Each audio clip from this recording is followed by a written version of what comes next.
Welcome, the Dweller of the Dark. We are a channel honoring the yellowed and blackened bones of many prominent authors. We will be digging up several obscure, strange, and forgotten authors who influenced many of the great horror, science fiction, and fantasy writers today. Comment if you have an author you'd like to raise from the dead. Rip out the throat and eviscerate the like button below if a tale takes your soul.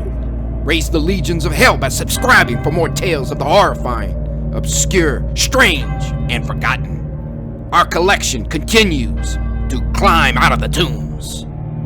Unknown horror masters. The Skull and Bones collection is roaring away. Send us a pound of your writer's flesh to keep this beast fed. If you want to bring your own horrors to life, then find us on FIVERR to raise 7 kinds of hell. Check out our new books on Amazon, our podcast and websites, YouTube, Rumble, Apple, Anchor FM, Spotify, WordPress, Dweller of the Dark, Kindle Vella, several new stories coming soon. Children of Horror. Tonight, we present the ultimate pandemic horror story. Edgar Allan Poe's The Masque of the Red Death. Enjoy. The Masque of the Red Death by Edgar Allan Poe. First published in Graham's Magazine, 1842. The Red Death had long devastated the country. No pestilence had been ever so fatal or so hideous. Blood was its avatar and its seal. The redness and the horror of blood. There were sharp pains and sudden dizziness, and then profuse bleedings at the pores with dissolution. The scarlet stains upon the body and especially upon the face of the victim were the pest ban which shut him out from the aid and from the sympathy of his fellow men. And the whole seizure, progress, and termination of the disease were the incidents of half an hour. But the Prince Prospero was happy and dauntless and sagacious. When his dominions were half depopulated, he summoned to his presence 1,000 hale and light-hearted friends from among the knights and dames of his court, and with these retired to the deep seclusion of one of his castellated abbeys. This was an extensive and magnificent structure, the creation of the prince's own eccentric yet august taste. A strong and lofty wall girdled it in. This wall had gates of iron. The courtiers, having entered, brought furnaces and massy hammers and welded the bolts. They resolved to leave means neither of ingress or egress to the sudden impulses of despair from without or of frenzy from within. The abbey was amply provisioned. With such precautions, the courtiers might bid defiance to contagion. The external world could take care of itself. In the meantime, it was folly to grieve or to think. The prince had provided all the appliances of pleasure. There were buffoons. There were improvisatori. There were ballet dancers. There were musicians. There were cards. There was beauty. There was wine. All these and security were within. Without was the Red Death. It was towards the close of the 5th or 6th month of his seclusion, and while the pestilence raged most furiously abroad, that the Prince Prospero entertained his 1,000 friends at a masked ball of the most unusual magnificence. It was a voluptuous scene, that masquerade.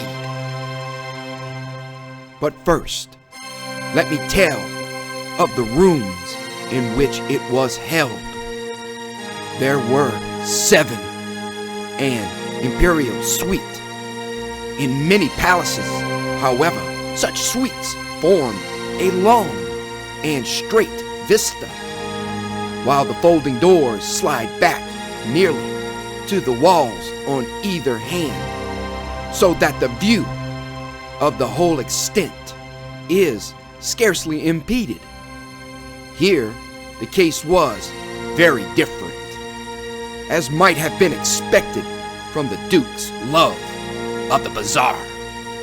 The apartments were so irregularly disposed that the vision embraced but little more than one at a time. There was a sharp turn at every 20 or 30 yards, and at each turn a novel effect to the right and left. In the middle of each wall, a tall and narrow Gothic window looked out upon a closed corridor which pursued the windings of the suite. These windows were of stained glass, whose color varied in accordance with the prevailing hue of the decorations of the chamber into which it opened. That at the eastern extremity was hung, for example, in blue, and vividly blue were its windows. The second chamber was purple in its ornaments and tapestries, and here the panes were purple. The third was green throughout, and so were the casements. The fourth was furnished and litten with orange. The fifth with white. The sixth with violet. The seventh apartment was closely shrouded in black velvet tapestries that hung all over the ceiling and down the walls, falling in heavy folds upon a carpet of the same material and hue. But in this chamber only, the color of the windows failed to correspond with the decorations. The panes here were scarlet, a deep blood color. Now, in no one of the 7 apartments was there any lamp or candelabrum amid the profusion of golden ornaments that lay scattered to and fro or depended from the roof. There was no light of any kind emanating from lamp or candle within the suite of chambers. But in the corridors that followed the suite, there stood, opposite to each window, a heavy tripod bearing a brazier of fire that projected its rays through the tinted glass and so glaringly illumined the room.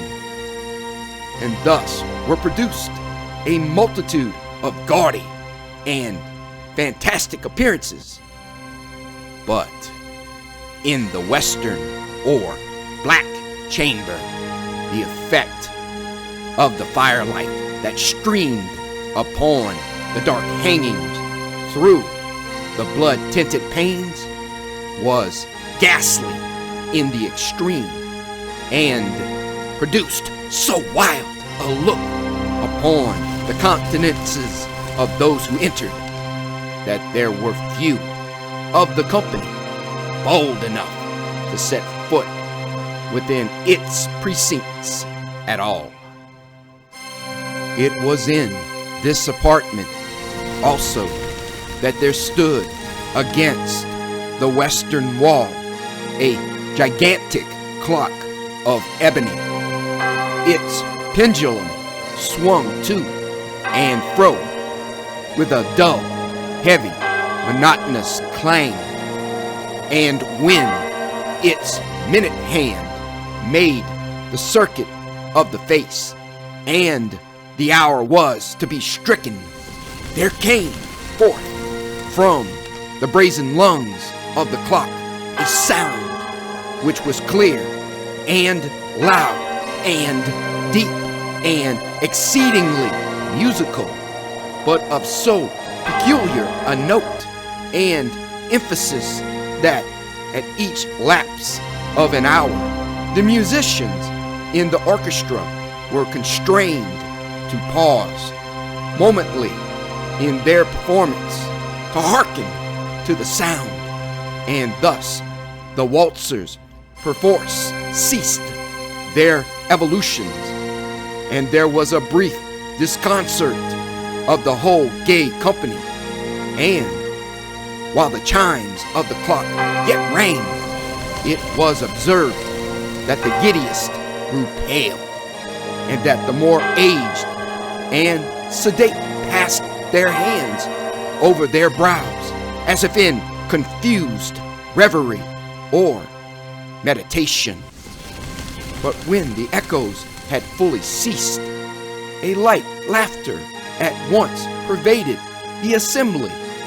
The musicians looked at each other and smiled as if at their own nervousness and folly, and made whispering vows each to the other that the next chiming of the clock should produce in them no similar emotion.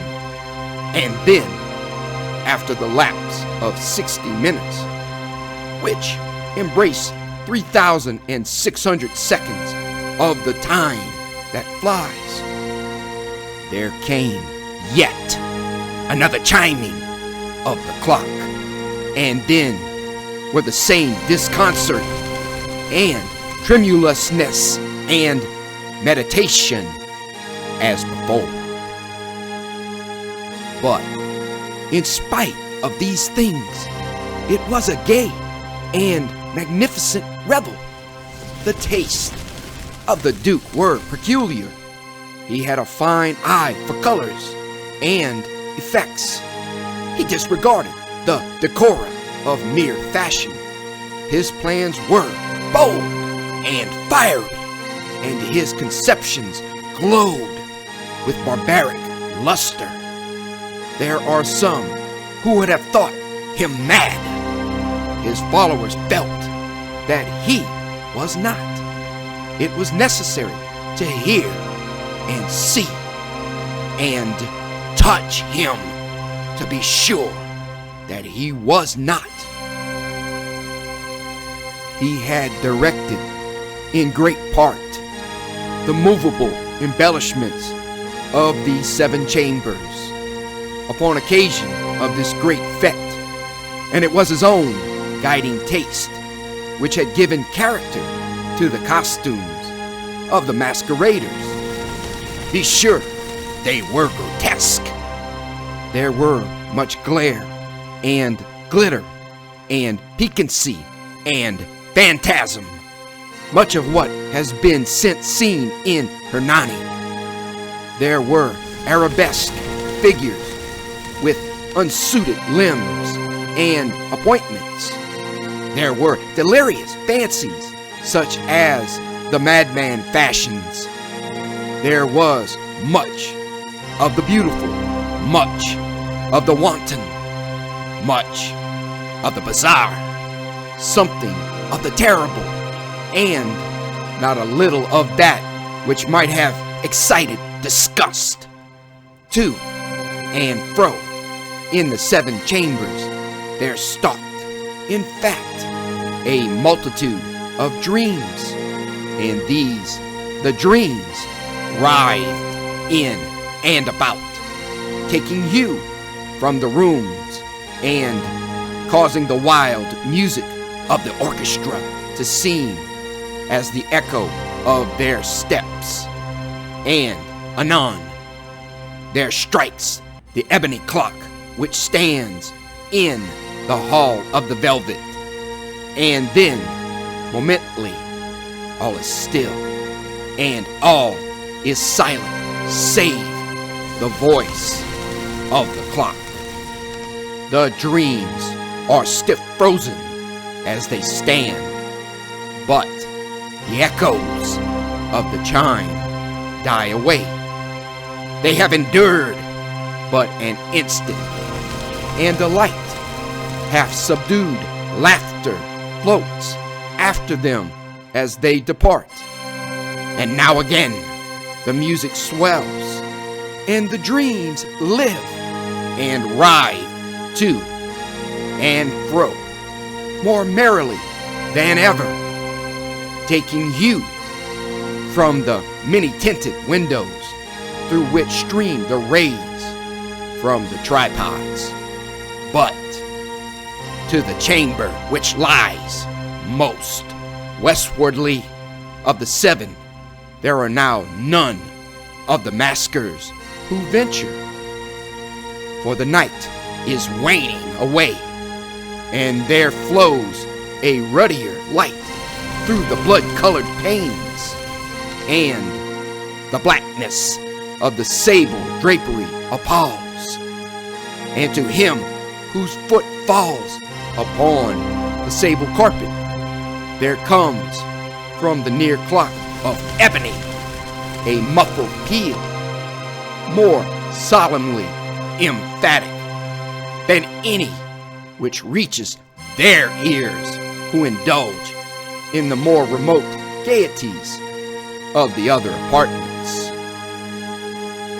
But these other apartments were densely crowded, and in them beat feverishly the heart of life, and the revel went whirlingly on until at length was sounded the 12th hour upon the clock, and then the music ceased as I have told, and the evolutions of the waltzers were quieted, and there was an uneasy cessation of all things as before.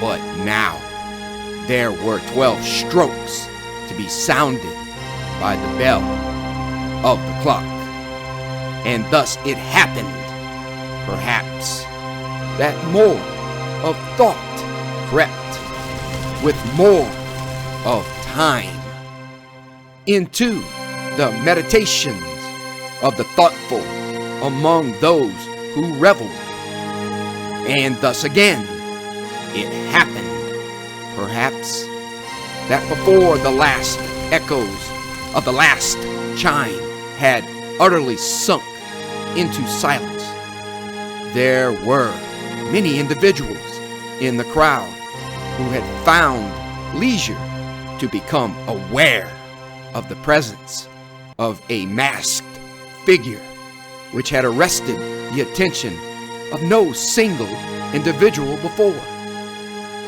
And the rumor of this new presence having spread itself whisperingly around, there arose at length from the whole company a buzz or murmur, expressive at first of disapprobation and surprise, then finally of terror, of horror, and of disgust.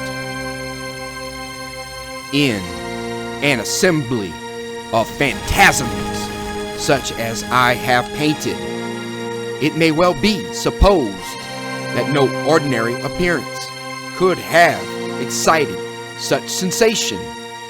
In truth, the masquerade license of the night was nearly unlimited, but the figure in question had out-Heroded Herod and gone beyond the bounds of even the prince's indefinite decorum.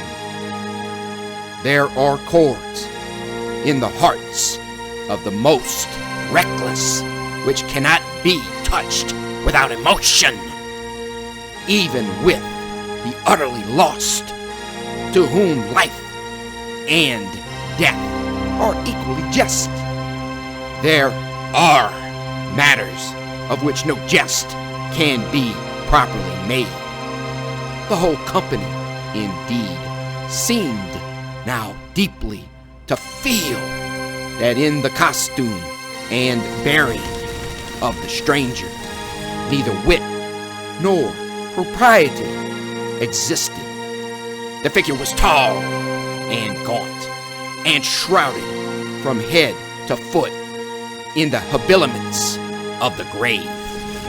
The mask, which concealed the visage, was made so nearly to resemble the countenance of a stiffened corpse that the closest scrutiny must have had difficulty in detecting the cheat.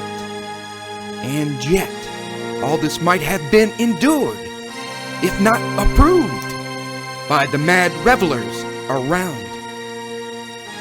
But the mummer had gone so far as to assume the type of the Red Death. His vesture was dabbled in blood, and his broad brow, with all the features of the face, was besprinkled with the scarlet horror. When the eyes of the Prince Prospero fell upon this spectral image, which, with a slow and solemn movement, as if more fully to sustain its roar, stalked to and fro among the waltzers, he was seen to be convulsed in the first moment with a strong shudder, either of terror or distaste, but in the next, his brow reddened with rage. "Who dares?" he demanded hoarsely of the group that stood around him. "Who dares thus to make mockery of our woes? Uncase the varlet, that we may know whom we have to hang tomorrow at sunrise from the battlements. Will no one stir at my bidding? Stop him and strip him, I say, of those reddened vestures of sacrilege." It was in the eastern or blue chamber in which stood the Prince Prospero as he uttered these words. They rang throughout the 7 rooms loudly and clearly, for the prince was a bold and robust man, and the music had become hushed at the waving of his hand. It was in the blue room where stood the prince with a group of pale courtiers by his side.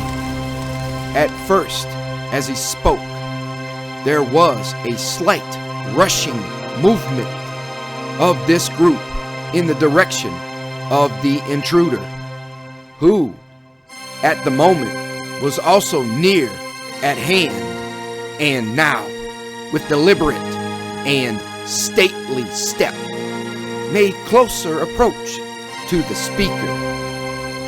But from a certain nameless awe with which the mad assumptions of the mummer had inspired the whole party, there were found none who put forth hand to seize him, so that, unimpeded, he passed within a yard of the prince's person, and while the vast assembly, as if with one impulse, shrank from the centers of the rooms to the walls, he made his way uninterruptedly, but with the same solemn and measured step which had distinguished him from the first, through the blue chamber to the purple, through the purple to the green, through the green to the orange, through this again to the white, and even thence to the violet, ere a decided movement had been made to arrest him. It was then, however, that the Prince Prospero, maddening with rage and the shame of his own momentary cowardice, rushed hurriedly through the 6 chambers, while none followed him on account of a deadly terror that had seized upon all. He bore aloft a drawn dagger, and had approached in rapid impetuosity to within 3 or 4 feet of the retreating figure, when the latter, having attained the extremity of the velvet apartment, turned suddenly round and confronted his pursuer. There was a sharp cry, and the dagger dropped, gleaming upon the sable carpet, upon which instantly afterwards fell prostrate in death the Prince Prospero.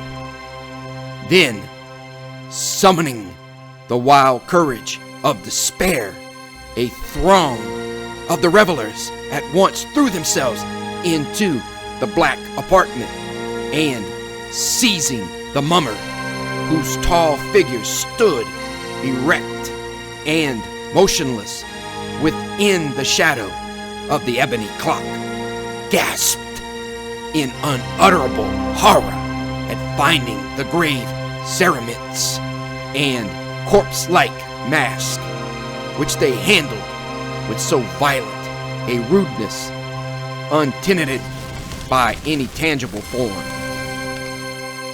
And now was acknowledged the presence of the Red Death.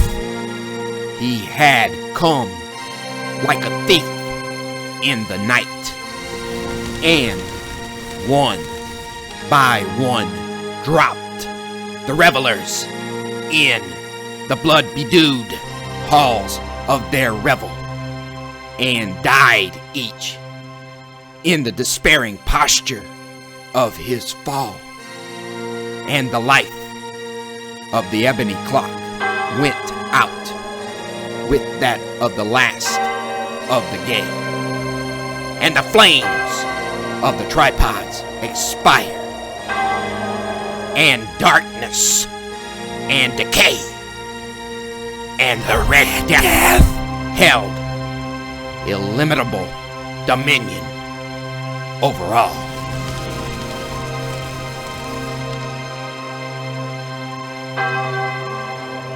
Thank you for listening.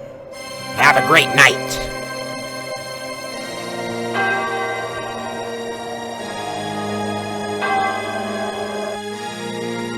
The Red Death.